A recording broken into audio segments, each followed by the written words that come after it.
हम पहले पिछली क्लास में परासरण के बारे में बता चुके हैं। अब हम नेक्स्ट ले रहे हैं कि अर्धपारगम्य झिल्ली जो है वो प्रयोगशाला में किस प्रकार से बनाई जा सकती है। तो इस प्रयोगशाला में अर्धपारगम्य झिल्ली बनाने के लिए हमने क्या करा, एक सरंग पात्र लिया। सरंग पात्र मतलब पोरस पॉट, जो एक तरह से छिद्रनुमा पात्र हुआ, और इसमें हमने क्या रख दिया, कॉपर सल्फेट के विलयन को रख दिया, और यहाँ पर हमने रख दिया कॉपर का एनोड। एनोड क्यों? क्योंकि प्लस से इसको जोड़ रखा है हमने बैटरी के प्लस टर्मिनल से, और इधर हमने रखा है K4FeCN6 का विलयन रखा है, यानी ये बाहर की तरफ, और प्लेटिनम का कैथोड लिया है, प्लेटिनम का इलेक्ट्रोड लिया। अब हमें ये पोरस पॉट क्या हो गया यहाँ, यानी कि सरंग पात्र जिसमें छिद्र थोड़े बड़े आकार के होंगे। अब होगा क्या कि जब हम इसमें विद्युत का प्रवाह करेंगे तो हमें पता है पॉजिटिव आयन कहाँ की तरफ मूव करेंगे, ये कैथोड की तरफ मूव करेंगे, यानी नेगेटिव इलेक्ट्रोड की तरफ जाएंगे, और नेगेटिव आयन कहाँ की तरफ मूव करेंगे, वो इधर की तरफ पॉजिटिव इलेक्ट्रोड, या हम कहेंगे एनोड की तरफ मूव करेंगे।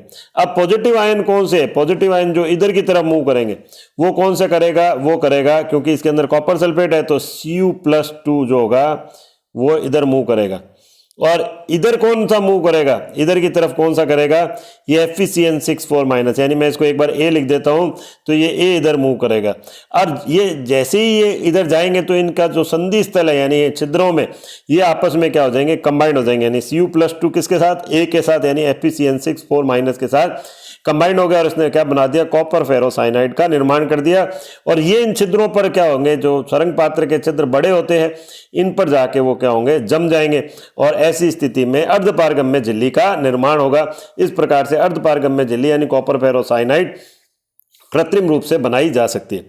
अब यहाँ आता है ये अर्धपारगम्य झिल्ली कौन सी हो गई, जो आधों को पार होने दे, यानी जिससे केवल विलायक के कण ही निकल सकेंगे, अब विलय के कण उससे नहीं निकल सकेंगे। तो मैं आपको परासरण के बारे में बता चुका हूं। परासरण कौन सी प्रक्रिया हो गई, यानी कि हमने विलायक को जो विलयन से अर्धपारगम्य झिल्ली के माध्यम से पृथक करा है, तो ऐसी स्थिति में विलायक के कण विलायक से विलयन की तरफ मूव करते हैं, इसे परासरण की प्रक्रिया कहते हैं। अब आता है इसी तरह से विसरण और परासरण में क्या अंतर है।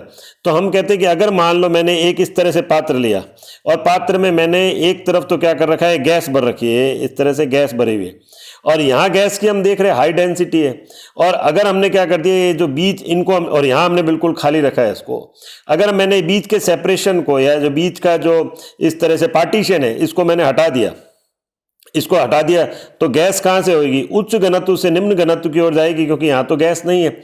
या जैसे हम यूँ समझ सकते हैं, गुब्बारा हमने लिया, उसमें हमने छिद्र कर दिया, तो गुब्बारे में जो गैस भरी हुई थी, भरा हुआ अगर गुब्बारा है तो उसमें गैस भरी हुई थी, तो वो क्या होगा, वो लो प्रेशर की ओर या लो डेंसिटी की ओर जाएगी। तो यहाँ पर भी गैस कहाँ जाएगी, उच्च घनत्व से निम्न घनत्व की ओर। तो उच्च घनत्व से निम्न घनत्व की ओर जाते हैं, उससे हम क्या कहते हैं, विसरण कहते हैं, डिफ्यूजन जिसको हम कहते हैं। जबकि परासरण हमने अभी बताया था कि कम सांद्रता से उच्च सांद्रता की ओर जाएगा, उसे हम बोलेंगे, अगर विलायक का प्रवाह उच्च सांद्रता से लो कंसंट्रेशन से हाई कंसंट्रेशन की ओर, यानी कम सांद्रता से उच्च सांद्रता की ओर हो, तो इसे हम परासरण कहेंगे। और इस परासरण में केवल विलायक के कण ही गमन कर सकते हैं।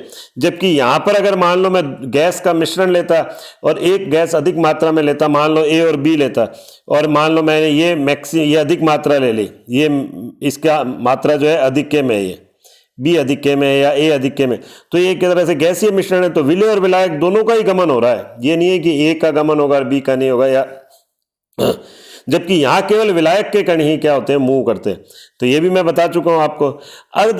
विसरण के लिए अर्धपारगम्य झिल्ली का होना आवश्यक नहीं है, जब आवश्यक क्या, वहाँ जरूरत ही नहीं होती, क्योंकि विसरण में अर्धपारगम्य झिल्ली की कोई शर्त नहीं होती। जबकि यहाँ पर क्या है, परासरण में अर्धपारगम्य झिल्ली का होना आवश्यक है। तो ये हमने विसरण और परासरण में अंतर देखा।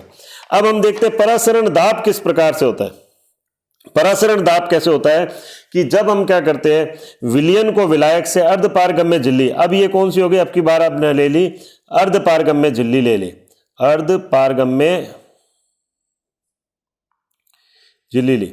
यदि हमने विलयन को विलायक से अर्धपारगम्य झिल्ली के माध्यम से पृथक करा, तो क्या होगा, विलायक के कण कहां पर मूव करेंगे, इधर की तरफ मूव करेंगे, क्योंकि बाहर तो हमने विलायक लिया बाहर वाले पात्र में, और अंदर हमने विलयन लिया, तो विलायक के कण यहां मूव करेंगे इसकी तरफ। अब विलायक के कण इधर मूव करेंगे तो ये भी ऊपर की तरफ जाएगा, ये पिस्टन कहाँ जाएगा, ये ऊपर की तरफ मूव करेगा। ऊपर की तरफ मूव करेगा तो हमें क्या करना पड़ेगा, इससे ऊपर की तरफ मूव करने से रोकने के लिए हम इसके ऊपर कुछ भार रखेंगे, जिससे क्या होगी, एक स्थिति ऐसी आ जाएगी जहां विलायक का विलयन की ओर प्रवाह रुक जाएगा। यानी जब हम विलयन को विलायक से अर्धपारगम्य झिल्ली के माध्यम से पृथक करते हैं, ये तो है विलायक भार वाला, तो विलायक कहाँ जाएगा, विलायक विलयन की ओर जाएगा, यानी परासरण की प्रक्रिया हो जाएगी। परासरण की प्रक्रिया होने के कारण ये पिस्टन ऊपर की तरफ मूव करेगा, यानी ऊपर मूव करेगा। इसको ऊपर की तरफ मूव करने से रोकने के लिए हमें विलयन की तरफ कुछ दाब लगाना पड़ेगा, यानी हमने कुछ भार रखा है यहाँ पर। ये भार रखने के फलस्वरूप परासरण की प्रक्रिया रुक जाएगी, यानी विलायक का विलयन की ओर प्रवाह रुक जाएगा। तो ये विलायक का विलयन की ओर प्रवाह रुक जाएगा। और कब, जबकि हम विलयन के ऊपर अतिरिक्त दाब लगा रहे, तो यह दाब क्या कहलाएगा, ये परासरण दाब कहलाएगा। यानी विलयन की तरफ लगाया गया अतिरिक्त दाब जिससे परासरण की प्रक्रिया रुक जाए, उसे हम परासरण दाब कहते हैं। अब इसी तरह से हमने लिया RO, रिवर्स ऑस्मोसिस या विपरीत परासरण। विपरीत परासरण में क्या हुआ, यदि हमने परासरण दाब से अधिक दाब लगाया, यानी हमने परासरण दाब तो क्या करा, जिससे ये अवस्था साम्य पर आ गई कि यानी कि अब विलायक का प्रवाह विलयन की ओर नहीं हो रहा। लेकिन अगर हमने अतिरिक्त दाब लगाया, किसकी तरफ, विलयन की तरफ अतिरिक्त दाब लगाया, जिससे क्या हो, ये विलायक का विलयन की ओर प्रवाह नहीं हो रहा, बल्कि क्या हो गया, अब की बार उल्टा हो गया, विलायक का प्रवाह यहां से यहां हो गया। यानी क्या हुआ, हमने विलयन पर अब अतिरिक्त दाब लगाया। किससे अतिरिक्त दाब लगाया, वो है परासरण दाब से अतिरिक्त दाब लगाया। परासरण दाब तो क्या था, वह दाब था जो विलयन की तरफ लगाया जाता है जिससे विलायक का विलयन की ओर प्रवाह रुक जाए, वो तो हुआ परासरण दाब। अब हम कहते हैं कि नहीं, हम इस पर अधिक दाब लगा रहे। किस पर दाब अधिक लगा रहे, यानी विलयन पर परासरण दाब से भी अधिक दाब लगा रहे। तो अब की बार विलायक का प्रवाह कहां हो गया, विलयन से विलायक की ओर हो गया। तो विलयन से विलायक यानी कि उल्टा हो गया ना, तो उससे हमने बोल दिया विपरीत परासरण। और इस RO प्रोसेस को जो समुद्री जल है, या अब आजकल तो घरों में भी हम RO को यूज करते हैं, जहां समुद्री जल को शुद्ध करने में उपयोग लाते हैं, या उसमें हम क्या करते हैं, सी वाटर को लेते हैं, नहीं समुद्री जल को लेते हैं, और उस तरफ हम क्या कर रहे हैं, यहाँ पर भार लगा रहे हैं, अतिरिक्त दाब लगा रहे हैं।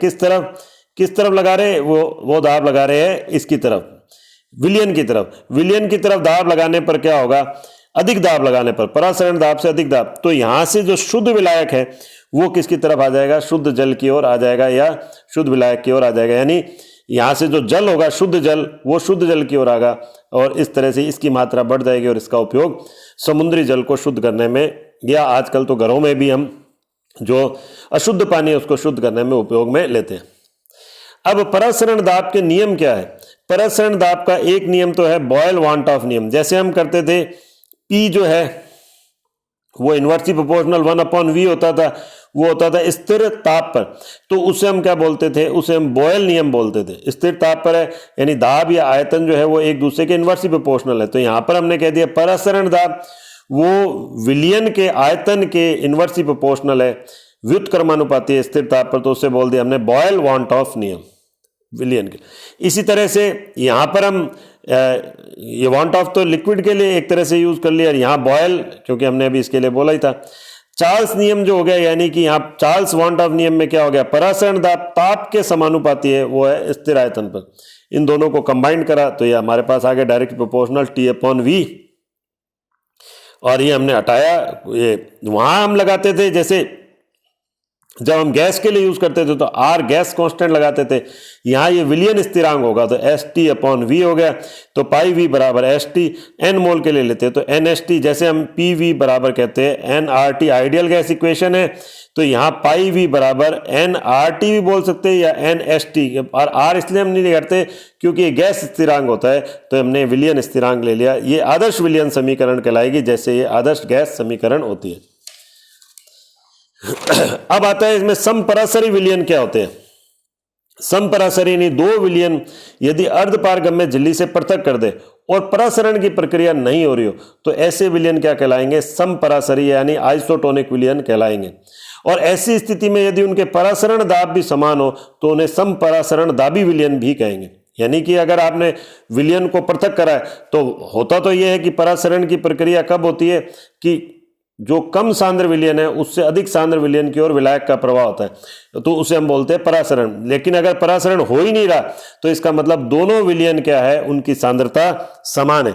जैसे अभी हमने कहा पाई वी बराबर हम यूं लिख सकते हैं NST, तो मैं अगर कहता हूं पाई बराबर क्या हो गया N बटा VST यानी CST।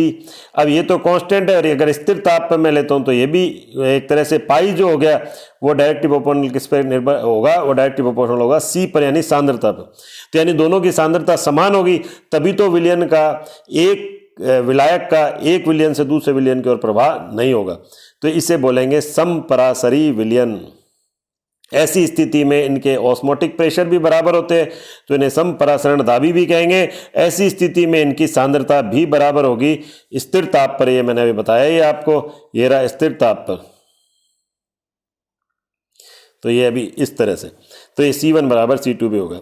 अब जो हम देखते हैं जो इंजेक्शन जो यूज़ करते हैं उसमें 0.091% NaCl विलयन या सेलाइन सॉल्यूशन को उपयोग में लिया जाता है। वो जो विलयन होता है वो RBC का क्या होता है, समपरासरी होता है। अगर मान लो मैंने इससे कम सांद्रता का लिया यानी हाइपरटोनिक लिया, यानी इसका ऑस्मोटिक प्रेशर कम होगा या इसकी सांद्रता कम होगी, तो हमें पता है कम सांद्रता से अधिक सांद्रता की ओर विलायक का प्रवाह होगा। तो जब अगर हमने ये सेलाइन वाटर जो लिया हम जो इंजेक्शन में यूज कर रहे होते हैं उससे यानी कि 0.91% NaCl से कम सांद्रता का या हाइपोटोनिक विलयन लिया, तो ऐसे में क्या होगा, विलायक इधर से इधर की ओर जाएगा यानी RBC फूल जाएगी और फट जाएगी।